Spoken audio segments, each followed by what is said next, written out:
So, have you ever wanted to play a Magus that uses very specific exotic weapons and can cast their spells through those very specific exotic weapons? If so, I found the archetype for you. Stay tuned. Dun dun dun dun dun dun. B-sides! Hello, and welcome to Pathfinder B-Sides. I'm your host, Professor Phoenix. Today we're going to be going over the Spire Defender Magus, which I know all of you out there are just like giddy with excitement. What is a Spire Defender? Why is this associated with the Magus? Well, let's go to the flavor text and find out.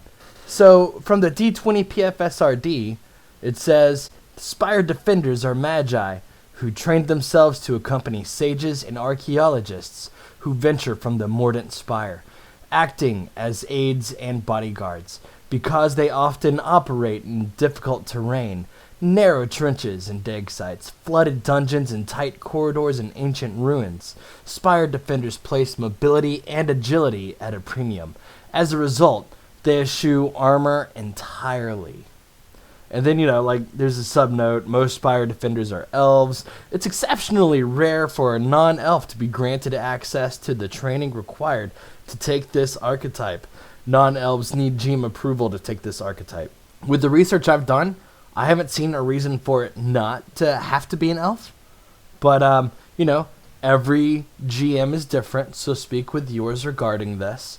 And, as an elf, you would get that sweet bonus to dexterity anyways, so why not? So let's go into the class features. Starting off, you get weapon proficiency. A Spire Defender is proficient with all light and one-handed simple and martial weapons, as well as one exotic light or one-handed melee weapon that has the disarm or trip special feature. This replaces the Magus's normal weapon proficiencies. So, you would get any of the one-handed weapons that have trip or disarm. So you're looking at the Akless, the Axe Gauntlet Dwarven Light, the Swordbreaker Dagger, the Flying Talon, the Gnome Pincher, the Halfling Rope Shot, the Kama, the Nunchaku, the Sai, the Scorpion Whip. And those are all just the light exotic weapons. And then you go to the exotic one-handed weapons. These are super duper fun. You've got the Dwarven Heavy Axe Gauntlet, so you can have sweet axes on your wrists that are super dope. You've got the Hooked Axe. You've got the Flick Mace, which sounds like the most ridiculous name of all times. Until you go to the next weapon, which is called a Flint Bar. Let me see if I can get you a picture of a Flint Bar. Hang on. 20 seconds later. It's like 3 bars attached by 2 chains. That is so ridiculous. And this picture I found, it looks like a Null is beating the crap out of Abe Lincoln, but like fantasy setting. Oh my god, this picture just made my day. Yes. Okay, cool. So that's the thing he has in his hand is apparently a Flint Bar, which is 2 iron bars attached by a chain. So, yeah. And apparently it's a weapon made for gnolls or flins. So that kind of just blew my mind. I'm happy we got ourselves educated. Moving on, we've got the Kopesh. We've got the Spiral Rapier, because, nothing more complicated than a light piece of metal that's been spiraled. And, well, it's got the disarm and the blocking ability, so cool. You also have access to the Split Blade Sword, which, okay. It does as much damage as a greatsword does, but it's one-handed, so there's your 2d6 right there. Congratulations, I think we found what the game breakers like to use. Let's see, and then finally you've got the whip, in case you want to play Castlevania a little bit. More on that later. those are all the weapons you have to choose from that are in addition to your normal proficiencies, because this replaces the Magus' normal proficiencies. So hey, good job, man. Yeah. So next on the list, we've got bonus feats. At first level, the Spire Defender gains combat expertise and dodge as bonus feats, even if he doesn't meet the prerequisites. Combat expertise is going to let you get additional attacks of opportunity up to your dexterity modifier, and dodge gives you a +1 to your AC as a dodge bonus. So super cool. The Spire Defender is not proficient in any kind of armor or shield. The Spire Defender does not have the Magus' ability to ignore arcane spell failure from armor. However, if the Spire Defender becomes proficient in light armor, he automatically gains the Magus' ability to ignore the arcane spell failure chance of light armor. If he becomes proficient in medium armor, at 7th level, he ignores medium armor's chance of arcane spell failure. If he becomes proficient in heavy armor, at 13th level, he ignores heavy armor's chance of arcane spell failure. This replaces the Magus' normal armor proficiencies. So there's a couple of different ways you can go with this. If, for instance, your party has like one or two other people that like to be up front and smashing into things, I would recommend a level of rogue or unchained rogue and get that sweet extra sneak attack that can be done with any kind of weapon. It doesn't have to be a light weapon or a piercing weapon. It can be any weapon. And, as long as you're attacking from 15 feet away, why not, right? The other part of this is, as a rogue, you would get access to your light and medium armor proficiencies. So you could always just take one level of this at, it's first or second or seventh or at any point and get your medium and light armor proficiencies. This is especially useful in a game where you're using the ABP progression system, so that way you have something you can apply these bonuses to as you're leveling up. Aside from that, you're going to be relying on your good old-fashioned dexterity to keep yourself agile and out of the way. The downside of this naturally is going to be that if it's not the touch, it's the flat-footed AC that would kill you, because that would have your AC at a bare minimum of 10, unless you're using things like mage armor to increase your armor. Anytime you would lose your dexterity bonus, you're going to be flat-footed, which is straight up just your armor plus 10. So basically you would just have a 10 for flat-footed. Anytime you're surprised, it's just best bet.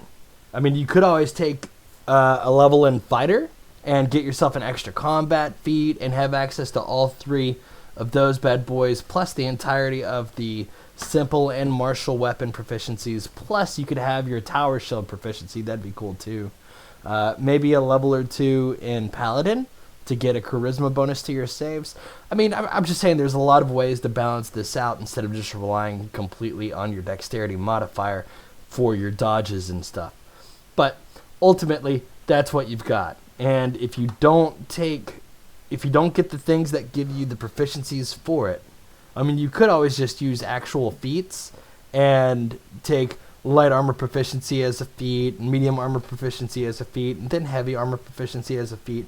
But, why waste 3 levels worth of feats just to keep up with your spellcasting progression, which, if you're the main spellcaster in the party,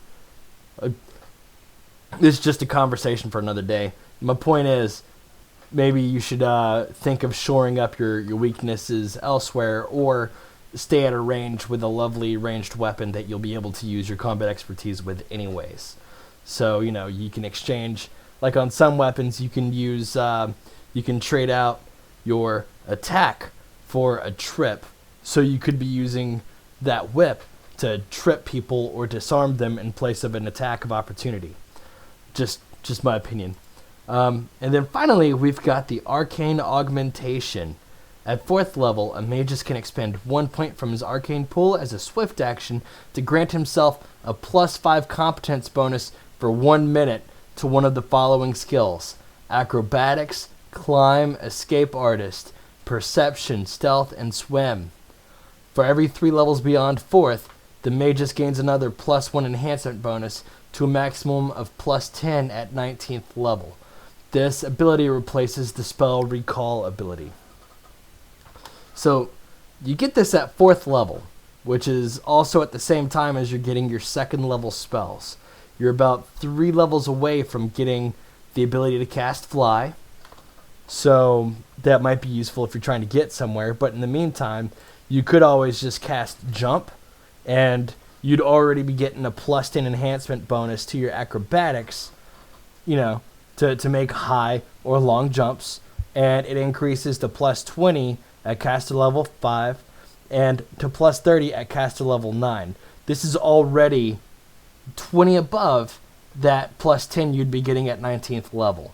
And I mean, I'm sure this is great for flavor, but at the same time, let me check. Yeah, you get Spider Climb as a 2nd level spell for the Magus. You get Fly as a 3rd level spell for the Magus. I'm sure you have other ways of swimming as a Magus. That is pretty early in the game. And in the meantime, this Arcane Augmentation is just giving you a +5, 6, 7, 8, 9, 10 competence bonus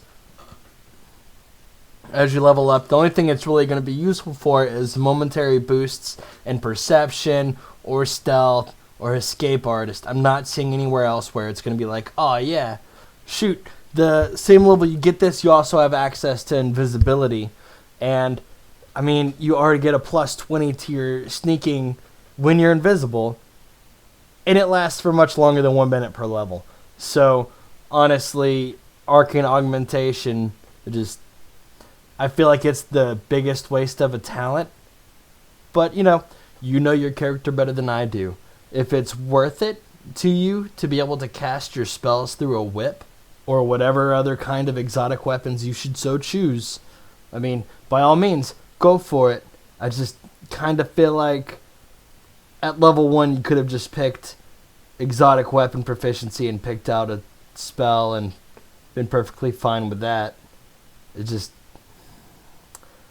It feels like you're losing too much for this archetype, is my opinion. And my opinion alone, and I'm sure I'm wrong, and I'm sure you could tell me exactly why I'm wrong in the comments. Someone please tell me the usefulness of this archetype.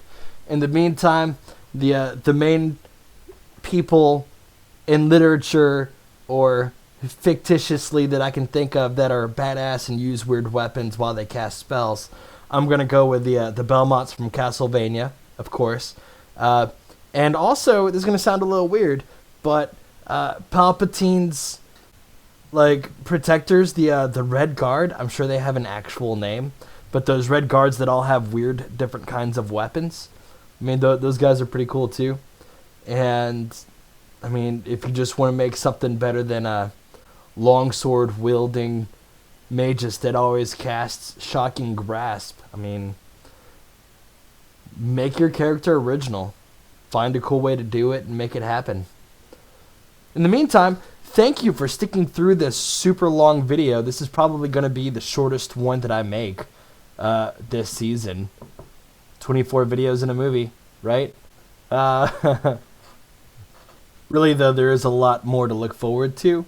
I will be more than happy to start cranking out a whole bunch of these videos as soon as I can, but hopefully this tides you over for right now. If you have any comments, let me know down in the comments. Tell me where I'm wrong. I love arguing with people. I also love giving you guys little thumbs ups when you guys make me see something new. If you learned something new, please feel free. Subscribe. It's awesome. There's a little bell you can hit that lets you know when I drop a video, and that thing's pretty cool. There's a Discord that all the B-siders like to use and talk smack with each other about what's a cool build, what's a cool archetype, what we're doing with our lives currently. It's always fun. And, oh yeah, finally, there's also a Facebook page that's still going on somehow. I have no idea. I have no hands in that, but that exists. And there's a Patreon, which I'm always very stoked to see patrons at least commenting and talking smack with me. You guys take it easy and keep gaming. Right on.